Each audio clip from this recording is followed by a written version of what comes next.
I enjoy every moment that I spend with my son, Shakib. I want him so badly to be with me. Ladies, have you ran up into a man-child before? Or a mama's boy? My mother-in-law wore a wedding dress to my wedding. Drives me to live vicariously through my children. I just don't understand how she hates me so much. Do you hate her? Yes, I do.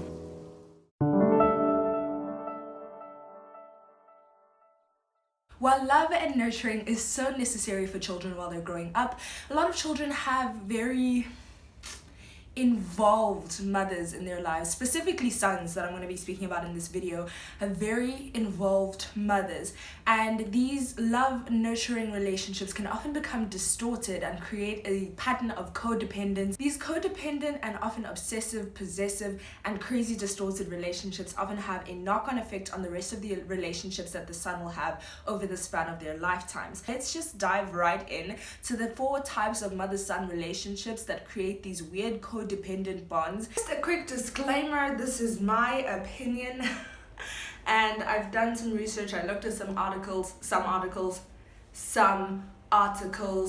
and I just want to make it clear that this is not a medical diagnosis video, and I'm not trying to diagnose anyone. This is just the stuff I found interesting that I'm going to repeat to you in this video. So I won't specifically be speaking about the sons in these situations just because they are children when they grow up. They're children before they grow up, and they're children when these tendencies of their mothers and their mother-son relationship they're forming is being forged. They are not yet fully functioning adults. I don't really know what's going on is what I'm trying to say. They were children. So narcissism is, and this is the definition, narcissism is the pursuit of attention and gratification through admiration for achievements, beauty, charisma, and other successes. When growing up, boys tend to do whatever their mothers tell them to do, and I don't know why this is, because girls, I feel like we often have a volatile relationship with our mothers where they tell us to do something and we're sort of like, okay, but boys are like, yes, mother, I will do anything to please you. And for mothers with narcissistic tendencies and people who love to be gratified, this type of relationship is very, very rewarding for them. So having a son that will do anything for them feeds their narcissistic tendencies, and then they start to depend on the son to do these things for them and basically shower them with love and attention when they do. And because the son is getting this much attention and love and nurturing, they sort of come to depend on that, and then it creates a codependent relationship where the mother is dependent on the son for these things, and then the son doing what he wants to do, doing what he does to please his mother, grows up putting the mother as a priority in his life, and often these mothers become the priority so much so that they take first place over even partners that they have in the future, which causes problems with marriages, long-term relationships, dating, etc, etc, etc, etc. And that's where the trope of monster-in-law may come in, where the mother-in-law doesn't want the son to get married to a woman where she is his first priority and not the mother. This is a problem. I think we see that already, but this is a problem because that's not healthy, and people should be able to do things for themselves, and even when they have people do it for them, it shouldn't be feeding something deep and this gratification that they always need and feed off of from their young. Ooh. And then we have the overprotective mom. Don't know why I said mom. Then we have the overprotective mom. Basically, this can be for all parents, but again, this video is focusing more on mother-sons and the monster-in-law trope. That's sort of where this video is inspired by, so that's what I'll be speaking more on. But basically with the overprotective mom. Now, the overprotective mom doesn't only create a relationship where sons are dependent on their mothers to reveal things about the world to them and to teach them and to make decisions for them. This also really affects not just the relationships that the man has in the future, but also the type of person that the man becomes. So with overprotective moms, it's often, you can't do this, you can't do that, this is dangerous for you, this is dangerous for you, this is bad for you, these people are bad for you, etc, etc, etc. And I feel like, and this is my opinion, thanks, I feel like this can stem into two different types of people. Obviously, not only two different types of people, this is just like a blanket kind of two different types of people. The one is someone who's very sheltered and protected and doesn't want to do anything and doesn't want to go out into the world and lives in their mother's basement until they're 40 because they don't want to do anything by themselves, won't get a job type of person. Not lives in their mother's basement because the world is hard and they can't find a job and they actually need a place to live, otherwise they'll be homeless type of person. You know what I'm saying? And then there's a person who's very violent, dangerous, and erratic.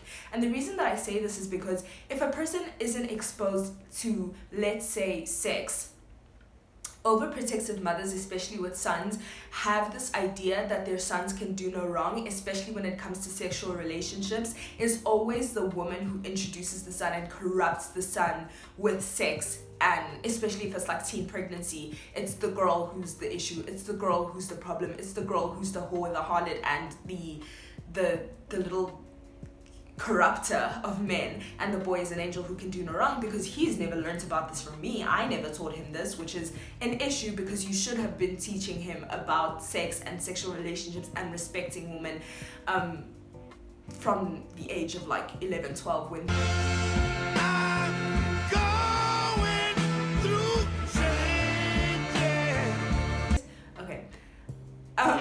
and when they don't get that kind of education, they get it from other places that are, I want to say unsavory,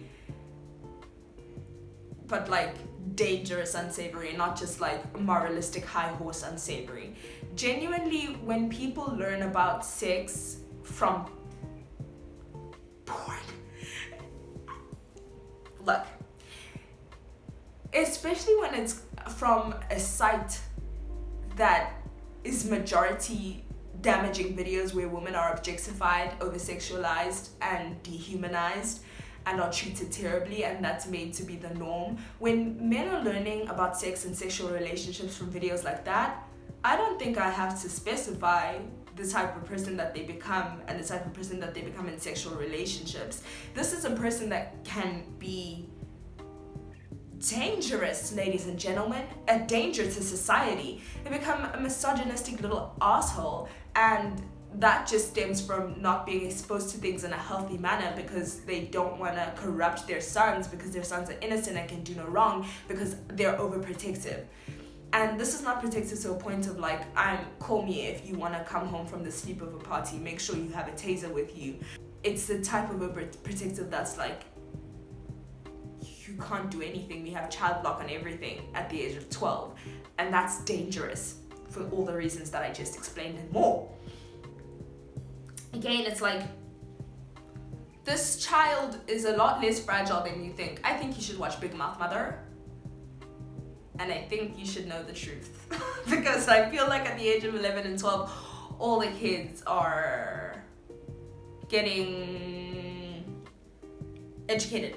Okay? Because at the age of 7 is the age of exploration and inquiry. They're already asking a lot of questions, and even if that's not in their mind, introducing things to them in a healthy way. So it starts with birds and the bees, and then when they get older to a stage where they are seriously exploring things, and I don't know, it's a conversation of like, is 12 too young to be learning about these things? But you think back on yourself and you're like, yes, that was too young, but that was also because you weren't exposed to it in a healthy manner. If you were exposed to it in a healthy manner, would it be too young? I don't know.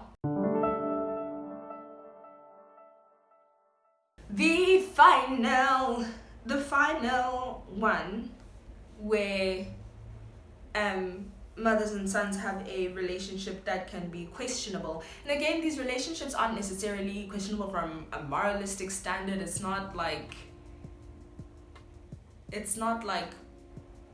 you know, it's not, yeah, it's still bad, but it's not immoral. I hate that that's even a possibility. The website I read said it was rare but possible, which is weird, with especially this last relationship, which is the spousal substitute. Now wait, just breathe for a second, because that's not what I mean. What I mean is where women who are single, and this is not a representation of single mothers with sons at all. This is just something that can happen, that sometimes does happen, which is unfortunate, but it's not a representation of single mothers with children, single mothers with sons, single mothers in general at all. And I'm not saying it is, and nobody should think it is. Thank you and good night. This is a trope where basically women who are single start to depend for emotional support on their children, which is obviously very sad and heartbreaking that they don't have emotional support of an adult. But this is a child we're talking about, ladies and gentlemen. This child has been alive for a mere decade or so. You can't depend on a child for emotional support and understanding. You can't give all your problems to a child and say, these are my issues, and I expect you not to hold them to your heart because you're their mother. Of course, a child is going to care about their parent. No matter how many times a parent says, you don't have to worry about me, the child is going to worry. And we see this in healthy mother-son relationships and in unhealthy. It doesn't matter. Children are very empathetic beings, and if you give them a problem, they're going to think about it more often than not, especially if it's someone they love who protects them and cares for them like their mother. And so a lot of these women, not a representation of single mothers with sons at all, have a relationship where they depend emotionally on their children and spill a lot of things to them that shouldn't be spilled to children, and share a lot of things with them that shouldn't be shared with children. And basically the mother and son become each other's emotional support animals, emotional support people, which is definitely not healthy. And this ruins relationships not only for the son in the future for very obvious reasons, because he can't open up to, feels awkward opening up to women who are gonna be an emotional and sexual and just relationship with them, and confusion with their, not with their mothers in that way, but just confusion with opening up. And then for mothers, it also kind of ruins the relationship that they potentially have with other men, because they are emotionally depending on their sons. Yeah, it's sad. It's sad. I think the takeaway from this is that it's sad. And also very infuriating, because there are some of them where it's just like, stop it. Get some help. You know, and they don't realize that they should, and it's just a very skewed perception that we have. And I think that even though these like tropes have been sort of sensationalized and like we know about them, I think that they have real damaging consequences, not just psychologically, but just in every way. It's just a very, very sad reality. But yeah, that's what I wanted to talk about today. I think it's just so interesting. Thank you for listening to my psychological rant, my deep dive into why mothers and sons can be so weird, and why there is something sinister often going on behind those relationships where mothers can be over-involved in their sons' lives. I hope you've enjoyed this video, and I hope you have a good evening, afternoon, morning, whatever. Bye.